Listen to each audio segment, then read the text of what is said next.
This is the Bates Bobcast, our weekly podcast where we take a look at the week that was in Bates athletics. My name is Aaron Morse, and this week we continue our Why I Coach series with the head coaches of Bates men's and women's soccer, Tyler Sheikh and Joe Vari. That's coming up on the Bates Bobcast.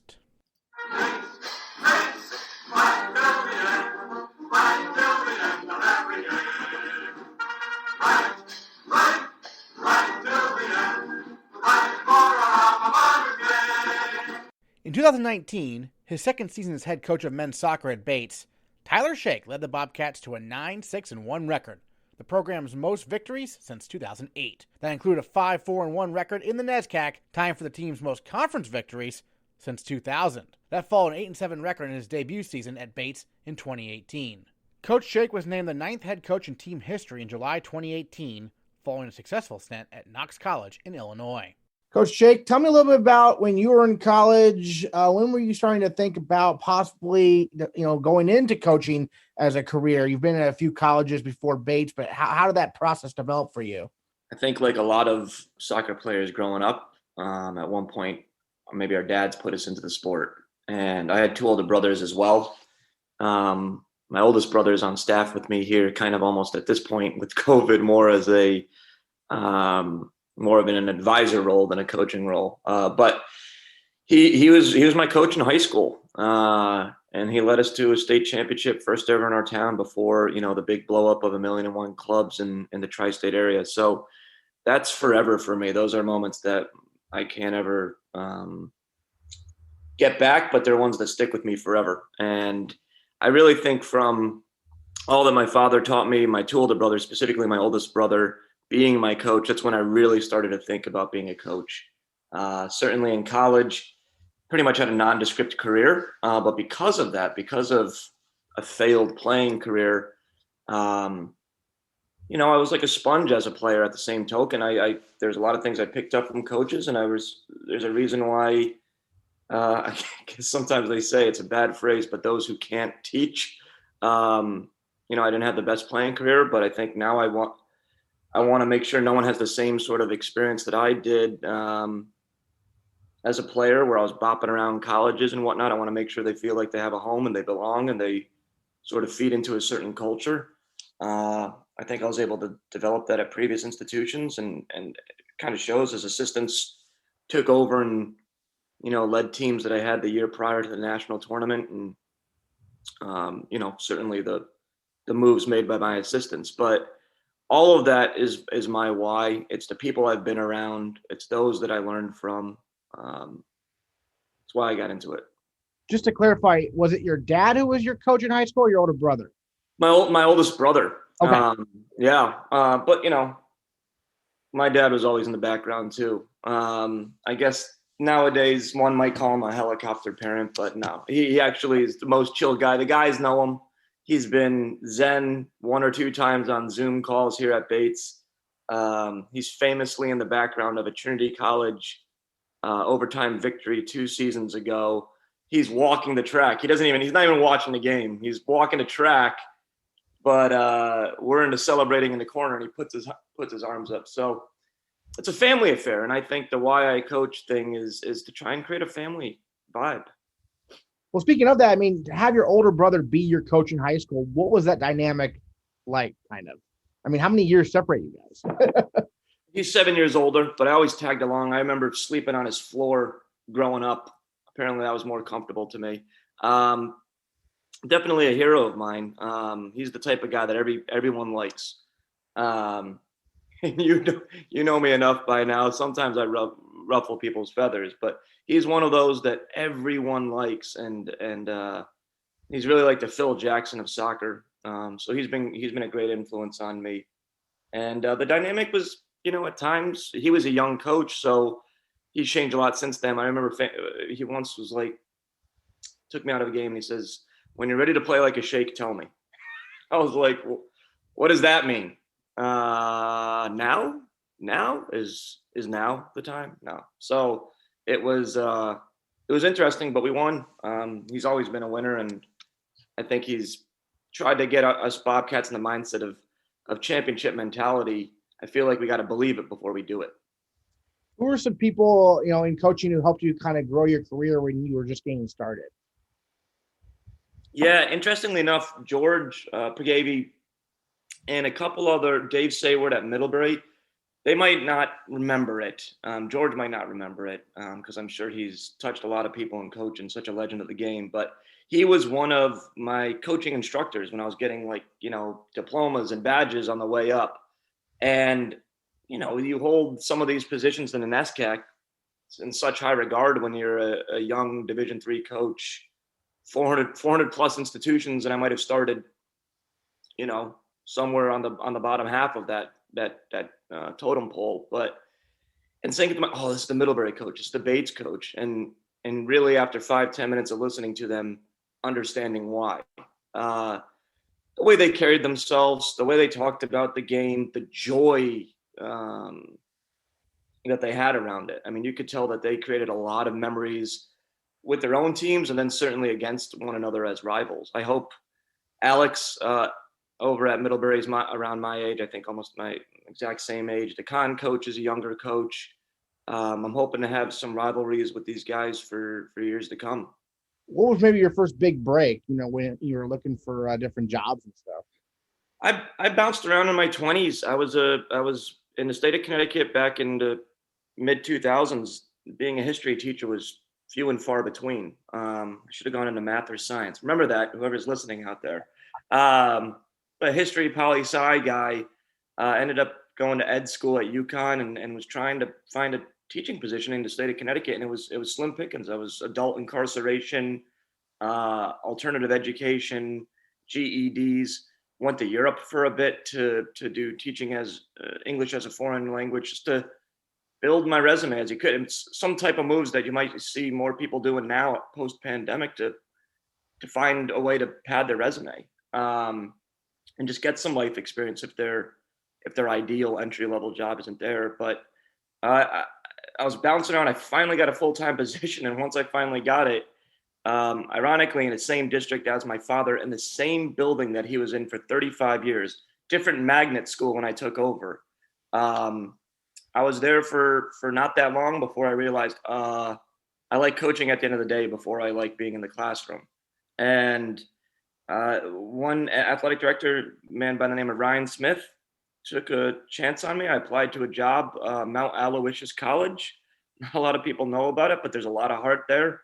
And Ryan asked me to be there, I think that evening. I packed my bags after school, whirlwind process, and then he offered me the position for both men and women. So it was really a trial by fire to be the head coach of both teams. Brought on my best friend, brought on a graduate assistant who's now the assistant over at Williams. So in the end, we kind of did have a mini dream team there. We turned things around, and that's really my big break. I owe it to the person who gave me my first chance. And then Jason, of course. Right. Jason, Josh, and Clayton. I hope to be here for a very long time.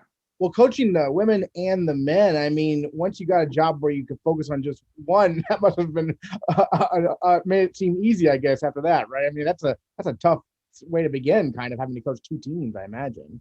Yeah, and listen, we're not just coaches. The same way that you're not just your job here at Bates. It's what makes Bates special. We wear a lot of different hats. And at other institutions, we wore different hats because those institutions weren't Bates. And kind of getting that experience of doing adjunct faculty member, assistant athletic director, SID, all these sort of different roles that you get on a campus prepared me where in the end it was, all right, can you give these guys the best experience as a men's soccer coach? And yes, wearing more than just a soccer coach hat at Bates, but really being able to focus on soccer. I tell you what, in this conference, I don't think I could do any other job and then compete. So I'm very, very happy to be here because there's a lot. It's funny on the recruiting trail where we're doing more Zoom calls and phone calls than maybe we would have ever done.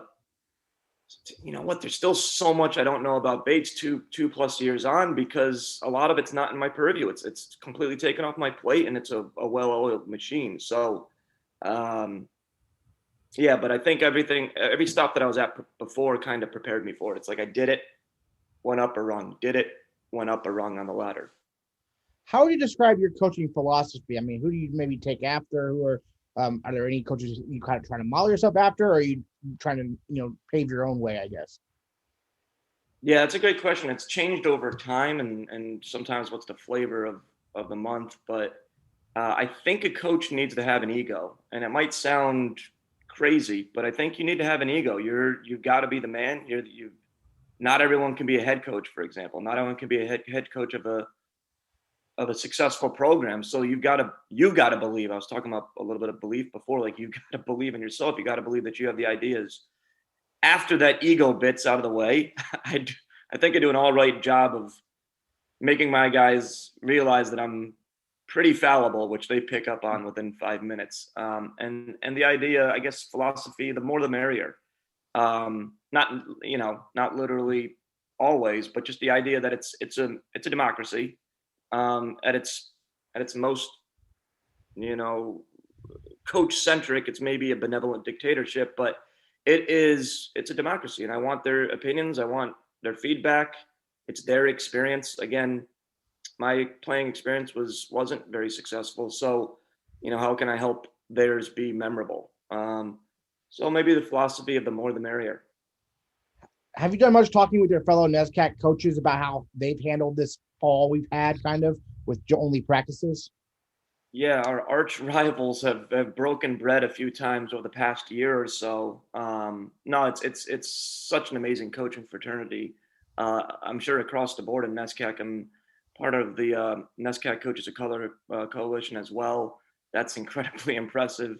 The men's soccer one, a couple of weeks ago we met, and it's run the gamut. I think, Bowdoin only brought back, I think, just the first years, but then sophomores through seniors will be online. Amherst, who are the national runners up, kind of have a certain vibe and culture. We're only, I think, 4 or 5 returned. Anecdotally, I heard Tufts, the national champions, was about half and half. They kind of got what they could get, continuing to train as much as Tufts in the Boston area allowed. So us in Hamilton brought back a lot of numbers.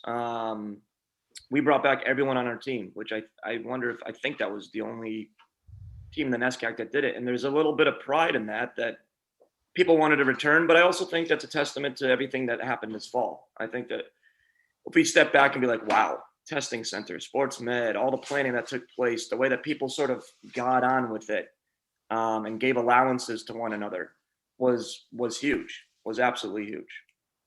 Certainly. Well, any other thoughts you wanted to share about coaching that we haven't gotten to discuss here? Yeah, it's the joy of my life. I joke every now and then because I can whine with the best of them when needed, but that it's this and that, and it's not even a job. It's absolutely a joy. The Bates kids are pretty darn special, and I tell you what, when competition returns, we will be ready.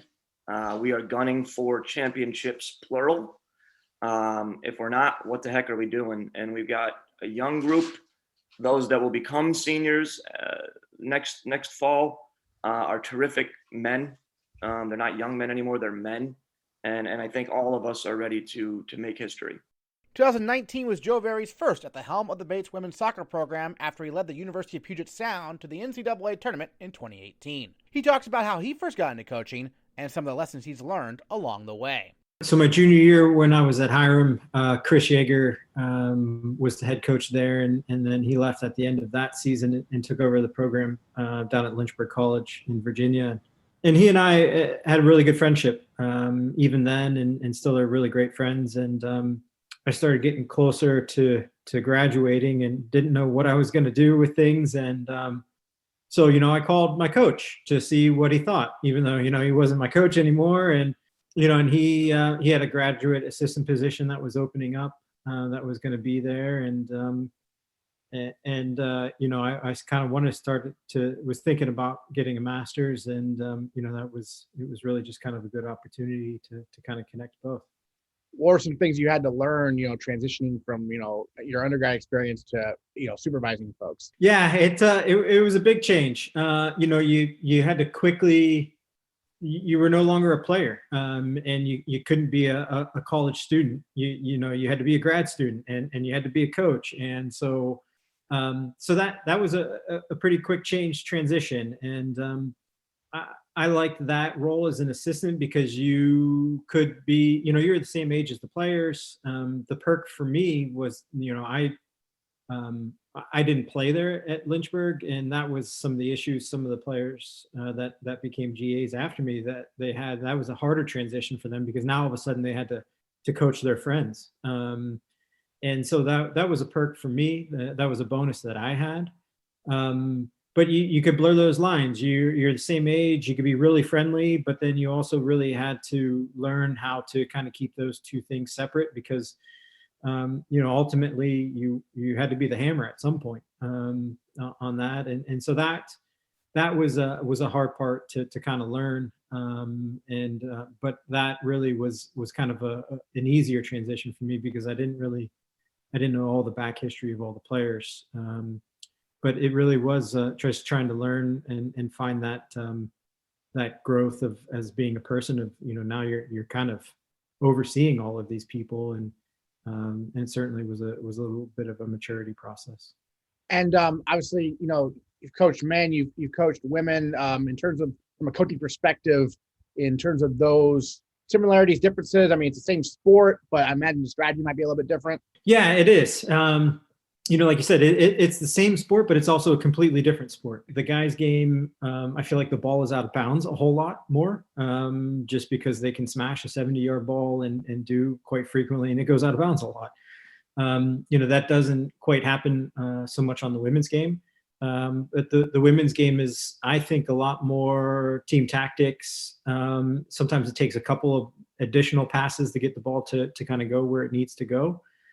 But you really have to be able to kind of sort and figure those things out.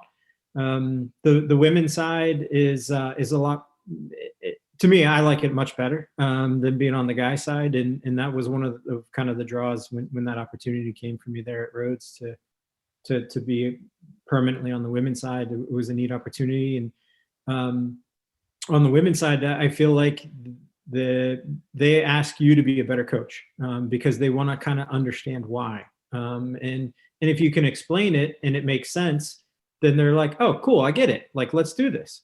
Where I think sometimes where you're constantly working with the guys, and even though if you're right, they're still pretty sure you're not right. And trying to be able to kind of balance those types of things. But that's one of the things that I really appreciate on the women's side. I think the team chemistry and the collectiveness on the women's side can be much stronger and more powerful, but it is also something that could go wrong very, very quickly as well too. And I think you can make that same argument on the guy side. But I feel like the chemistry, if you get it right on the women's side, it can last a really, really long time and go pretty far for you. Throughout your coaching career, who have been some mentors that you've kind of looked to when you needed advice and stuff? Yeah, Chris Yeager at Lynchburg College, Dr. Todd Olson, who's on the women's side there at Lynchburg College. It's now the University of Lynchburg, excuse me. Those two guys have been awesome and super helpful for me. I still talk to Chris, probably maybe once a month, and being able to kind of connect. And then Bobby Lessentine, Andy Marcinko were two guys that were there at Rhodes College. And then I ran into Marcus Wood, who's down at Hardin-Simmons. He's won a couple of national championships there, and he's been a really good friend over the years. And then actually, when I took over at Puget Sound, Randy Hansen was the former head coach that was there, and Randy and I would have coffee every now and then. And he left UPS to take over and be like the third assistant on the U20 women's national team. So that guy kind of knew what was going on. And then his assistant, Dan Keene, who was at UPS for 20 years, is still somebody that I throw soccer ideas. The guy is just brilliant tactically, and I'll present a problem to him, and he's got it worked out in the next 24 hours. And so he's been super awesome and really, really helpful. Awesome. How would you describe your style, I guess? What approach do you bring to coaching? It's kind of like a life class. The soccer part of things is sometimes the easy part to figure out. it's the human interactions is the hard part. But I do try and push across to our players like, hey, I don't know all of the answers. And so if you guys have a really great solution or you think you have a great one, like, let's try and figure this thing out. And so I think really trying to push that belief into our players, trying to create those connections. And I think that goes a long way. I feel like I'm very conversational with our players. I kind of ask them what they're thinking. What do they see? Maybe these are some other options, or shoot, that was a really great option. I didn't even see that one. So, nice job. I think that type of things to really helps. Soccer wise, we work on our players on making good decisions. Can you read the game, see where defenders are, and then make a decision on that side of things. So we do try and break down film a lot. We try and watch that as much as we can with the individual players. We talk about it on a dry erase board. We walk through it on the field. So we try and hit as many different learning strategies as we have for all of our players. And when we really try and work a lot on that culture aspect of things. I feel like soccer is one of the trickier sports in game to coach, just because in basketball you can call a timeout. Baseball and softball, you're right there, in the dugout and everything. The players come out in innings. Soccer, they're out there on their own, basically the entire half. How do you approach that in terms of in-match adjustments if they're needed?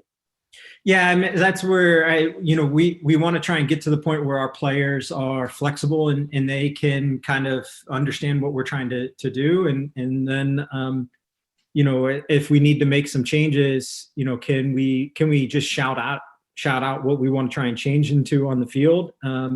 It is chaotic, and you really your game prep starts 3 games or 3 days before, and once it rolls out onto the field, that sometimes is the awesome part about it, and sometimes that's the incredibly nerve-wracking aspect of it. But if you get it right and you're prepared, then as a coach you just have to kind of tinker a little bit during the games.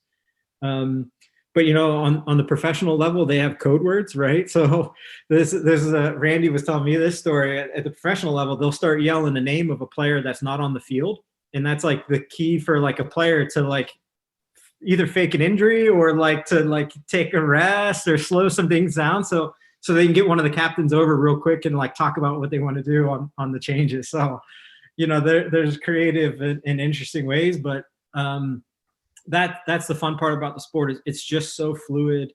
And ideally program wise, you want to get to the point where it's rolling and taking care of itself. And I'm just there as kind of a manager, a little bit of a caretaker, and say, hey, we just want to tinker with it a little bit. But if we get the culture right, our goal is for it to run on its own. And I think if we get to that point, we're gonna get some good results. And this year, obviously, unfortunately, the pandemic, practice season, basically. Have you talked with your NESCAC peers, other coaches of the NESCAC, about what they've been doing? How have you approached this season, kind of? Yeah, there's a silver lining for it. For us specifically here at Bates, is we're trying to build something, and so it really gave us an opportunity to focus on our players and us as a team. And I felt like we really got a lot better this fall. And sometimes you don't get that opportunity in the fall because you play so many games. You're more worried about what the other team's going to do. You're worried about set pieces. You have to take 2 days off because you play 2 games this week. And so it really kind of disrupts it. And I feel like the small groups for us were a big advantage, and we had that opportunity to really spend a lot of more individual time with our players than I think we normally do in the fall. And so I think that's a really big silver lining. The NESCAC this year is really buckshot. You have some schools that were in the same boat that we were. Some schools, only had certain classes on campus. Some schools had a lot of players that took the fall off or are going to take a full year off. So I don't like to compare, to like what other schools are kind of doing. But I really feel like we maximized the opportunity that we had in front of us. And, I think with even all the restrictions and everything going on, our players still really enjoyed themselves and got a lot out of it. And that was, an hour to 2 hours of normalcy for our group. And it was, I think, a big draw for them to come back to class this fall to have that experience and also to be back with the friends. Great. Have you seen yourself change as a coach since you first got started? Like over the years, have you noticed any differences in thinking, I don't do that or whatever? Yeah. It's like the older you get, you realize how less you know. And when I was at Rhodes, I was like, oh, I'm pretty good at this job. I got a good idea. And, then I took that opportunity to Puget Sound, and I was like, man, I know absolutely nothing about this game. And I think that's the neat part about it is the job is kind of the same every year, right? The season is the same and the breakdown of things, but what you do is so completely different. And, what we could have done this year in a regular year may have not worked for us at all this next year. And then you get new players that come in, you get players that graduate. And then, so, the culture of things kind of shifts and moves. And I think that's the neat part of the job that really keeps it interesting.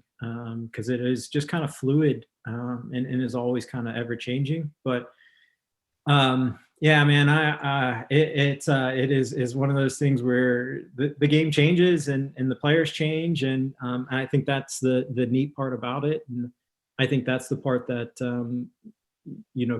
keeps me energized and excited about it is, my wife loves to say that you have to use the F word a lot, and that F word is flexibility. And so you got to be able to move and shift some things around. And the job really does require that a lot. Great. Well, any other thoughts you wanted to share about coaching we haven't gotten to talk about? I think coaching it's tough, it's a stressful one. And, it's one of those jobs where a lot of your likelihood and livelihood, especially on our end of things, is based on the decision and abilities of 18 to 20-year-old young adults, which when you think about it that way is like, this thing is so crazy. But the people that you get to meet along the way, working at a great university and being on a college campus is it just has such an awesome energy. And it's something that's super, super unique. And I think just a lot of fun. And then you just realize actually how small the world is. And you talk about how, we're recruiting this player and she's got a brother that plays this sport at this college. And, oh yeah, I worked with him back at Rhodes. And so, he's there. And so now the family's like, oh yeah, you know him. And it's just like, it's just kind of crazy how small of a world, athletics can be, but it is really a neat area to be involved in. And then, all the coaches that you get to work with and including the staff that we have here at Bates are top-notch human beings that want to make the world a better place. And you can do that one person at a time. Great. Joe Vari, thank you so much for joining us on the Bobcast. Really appreciate it. You got it, Aaron. It's always my pleasure. Next time on the Bates Bobcast, we'll continue our Why I Coach series with the head golf coach Henry Fall and head tennis coach Paul Gassingay. That's next time on the Bates Bobcast.